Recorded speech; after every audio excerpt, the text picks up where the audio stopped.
afternoon, mothers, teacher, friends, and everyone who is interested in death and dying. On behalf of Chulalongkorn University, Chulalongkorn Hospital, and Palliative Care Center, we are very proud to have Master Khenpo Sodargye here. He relied on Thamma King Jigme Konsult Rinpoche as his guru. So for Thai people, we know King Jigme very well. So we impressed with his manner. So we think the thinking of Tibetan Buddhists is very interesting, and it may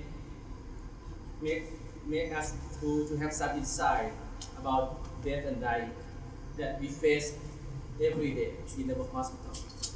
So for the first session, Master Khenpo Sodargye will give some basic about the reincarnation, and then we'll talk about the wisdom of dying in practice. And then he encourages us to have practical questions that we can discuss together. So everyone, please welcome Khenpo Sodargye. Today I am honored to be here with all of you to discuss together what may be called wisdom at life's end, or decoding samsara's secret. We'll explore and study these topics together from two perspectives. We did not come into this world without causes and conditions. We did not grow from the earth, nor did we descend from the heavens. Every one of us living in this world because of specific causes and conditions. Buddhism has its own unique understanding of these conditions. Science is also exploring them.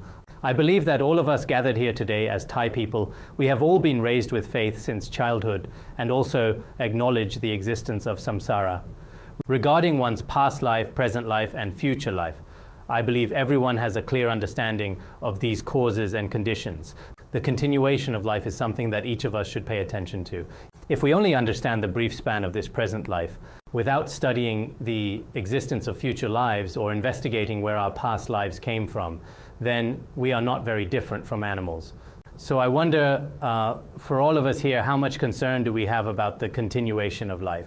I often hear people say that in this life, the principle of good deeds bring good results and evil deeds bring evil results. And everyone understands this principle. But truly reflecting on how the virtuous karma of this life continues into the next, and how future karma will in turn affect the life after that, not many people pay attention to this.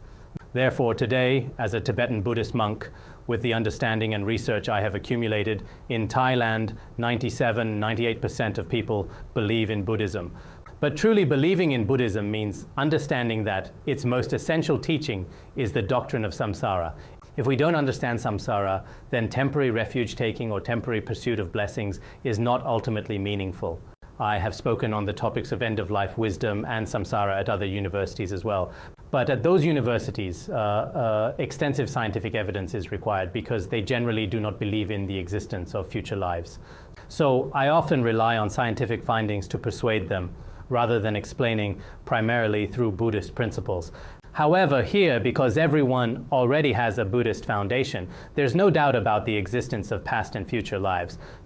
Just like us Tibetan people who believe in Buddhism from childhood, a brief explanation of samsara is usually enough for people to grasp the idea. Today, many teachers and students from the medical school wish to help those approaching the end of life.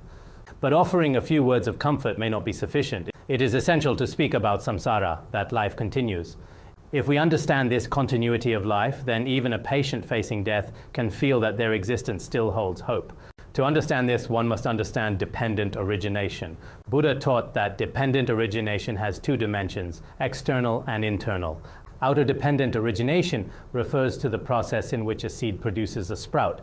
The sprout produces roots, stems, fruits, and leaves.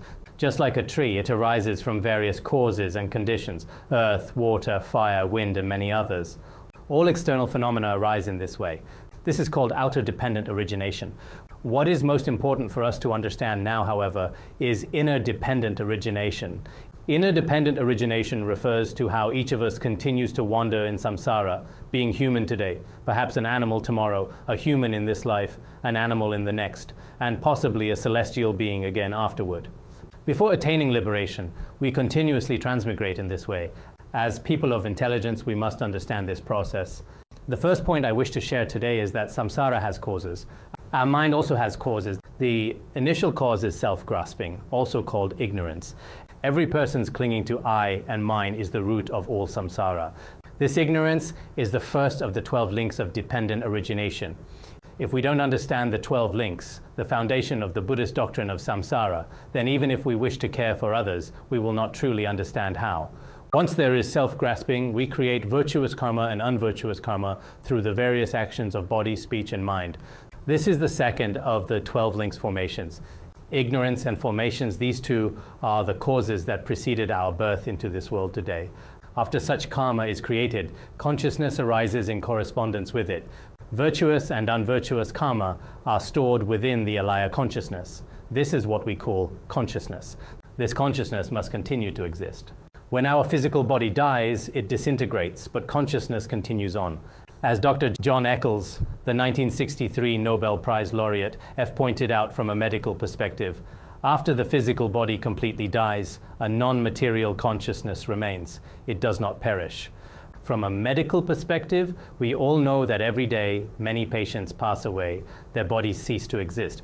But when we combine the medicine and Buddhism, we see that the mind continues to transmigrate.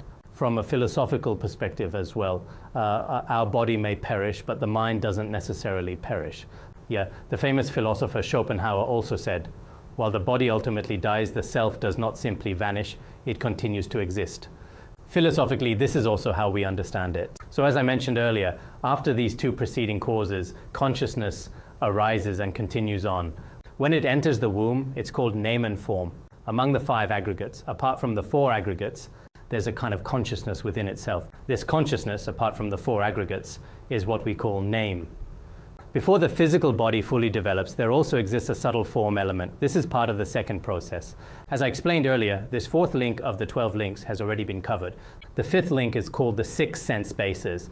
For a being that has entered the womb, its eye, ear, nose, tongue, body, and mind, the 6 faculties are already complete. Before birth, these 6 faculties are already present. This is what we call the 6 bases and the 6 entries.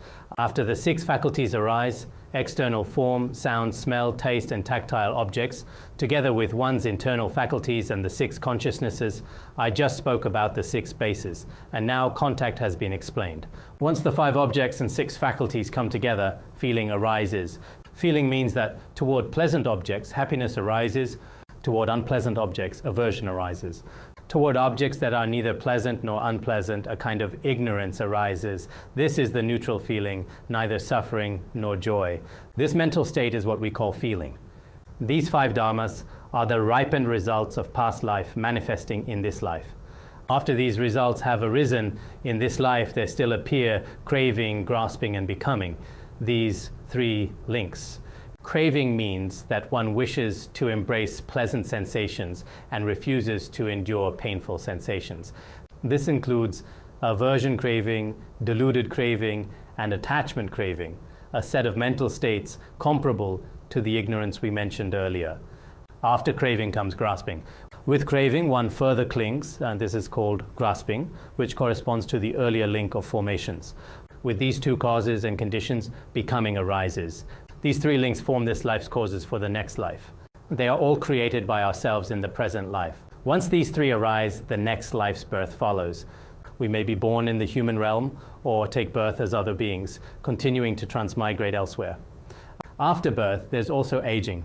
All of us here eventually will age. Thus, the causes and conditions of this life become the causes and conditions of the next, and the causes and conditions of the next life become those of the life after that. Before attaining liberation, we continue revolving in samsara in this way. I hope if you have time, you will study a Buddhist scripture called the Pratitya Samutpada Sutra. Through this sutra, you will understand the causes and conditions within. Because our old age and death continuously follow from preceding ignorance, this principle is extremely important. If we don't understand the causal process of these 12 links, calling ourselves Buddhists would be rather laughable. The core thought of Buddhism acknowledges future life, past life, and present life. But if we cannot explain this cyclical process, even theoretically, and if we have not practiced it ourselves, then it is merely lip service. I hope in a Buddhist country like Thailand, where Buddhism is very flourishing, where temples can be seen everywhere, where people show deep respect for monastics, and where every layperson carries a gentle smile with a calm and peaceful state of mind. Not only our behavior conduct reflects this, but inwardly, each person also understands the principles of how we wander within samsara. Actually, I truly love Thailand. Why? Because people here have peaceful, serene minds, unburdened by excessive suffering or afflictions. Especially when I came here 14 years ago. At that time, people's minds were even healthier. Yesterday, we also spoke with several professors. When I stayed here for a week back then, I wrote down what I saw and heard, a little over 20,000 characters in length. At that time, there weren't so many tourists in Thailand. Perhaps because the movie Lost in Thailand had not yet been released. I feel that in Thailand, with so many devoted Buddhists, with children growing up already familiar with the idea of samsara, and with the compassionate care provided to those nearing death, these are things rarely found in countries where Buddhism has not deeply taken root. In other communities and countries, some people have different views of Thailand regarding issues such as gender diversity, political unrest, and other matters. But for me, as a Buddhist, Thailand's faith, religion embraced by the whole nation, is extremely rare in today's world. So speaking personally, I deeply admire Thailand's Buddhist devotion, the way people cultivate virtue, accumulate merit, do good, and refrain from wrongdoing.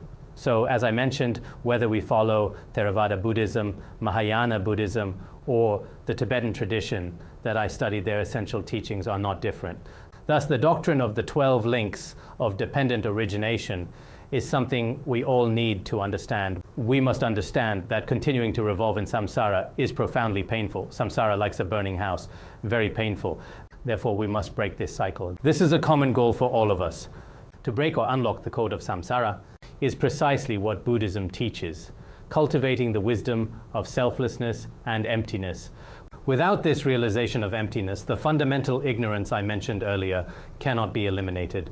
I hope that all of us here, and anyone really, recognize how difficult it is to obtain a human life.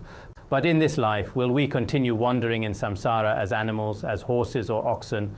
Or will we, starting from this very life, burn away the seeds of our ignorance so that in the future we may attain liberation? All of us here will grow old. After aging, we will die. Birth, aging, sickness, and death are the defining features of samsara. Shakyamuni Buddha himself, as a prince, witnessed birth, aging, sickness, and death, and renounced worldly life to completely uproot the cause of samsara. Thailand has so many temples and countless monastics within them. These monastics cultivate the wisdom of selflessness and walk the path toward liberation. In some places, when someone becomes a monk, people think they have no future, and only then they ordain. But in Thailand, it's not like this. When someone becomes a monk, everyone blesses him and rejoices because he has stepped onto the path of light. Not only monastics have this path, lay people also practice continuously within their daily lives. If they use their wisdom to cut through ignorance, they too can stop wandering in samsara and attain liberation. I sincerely hope that all of you use wisdom to sever the root of samsara and diligently cultivate for this purpose. Only then can we experience lasting happiness. Thank you.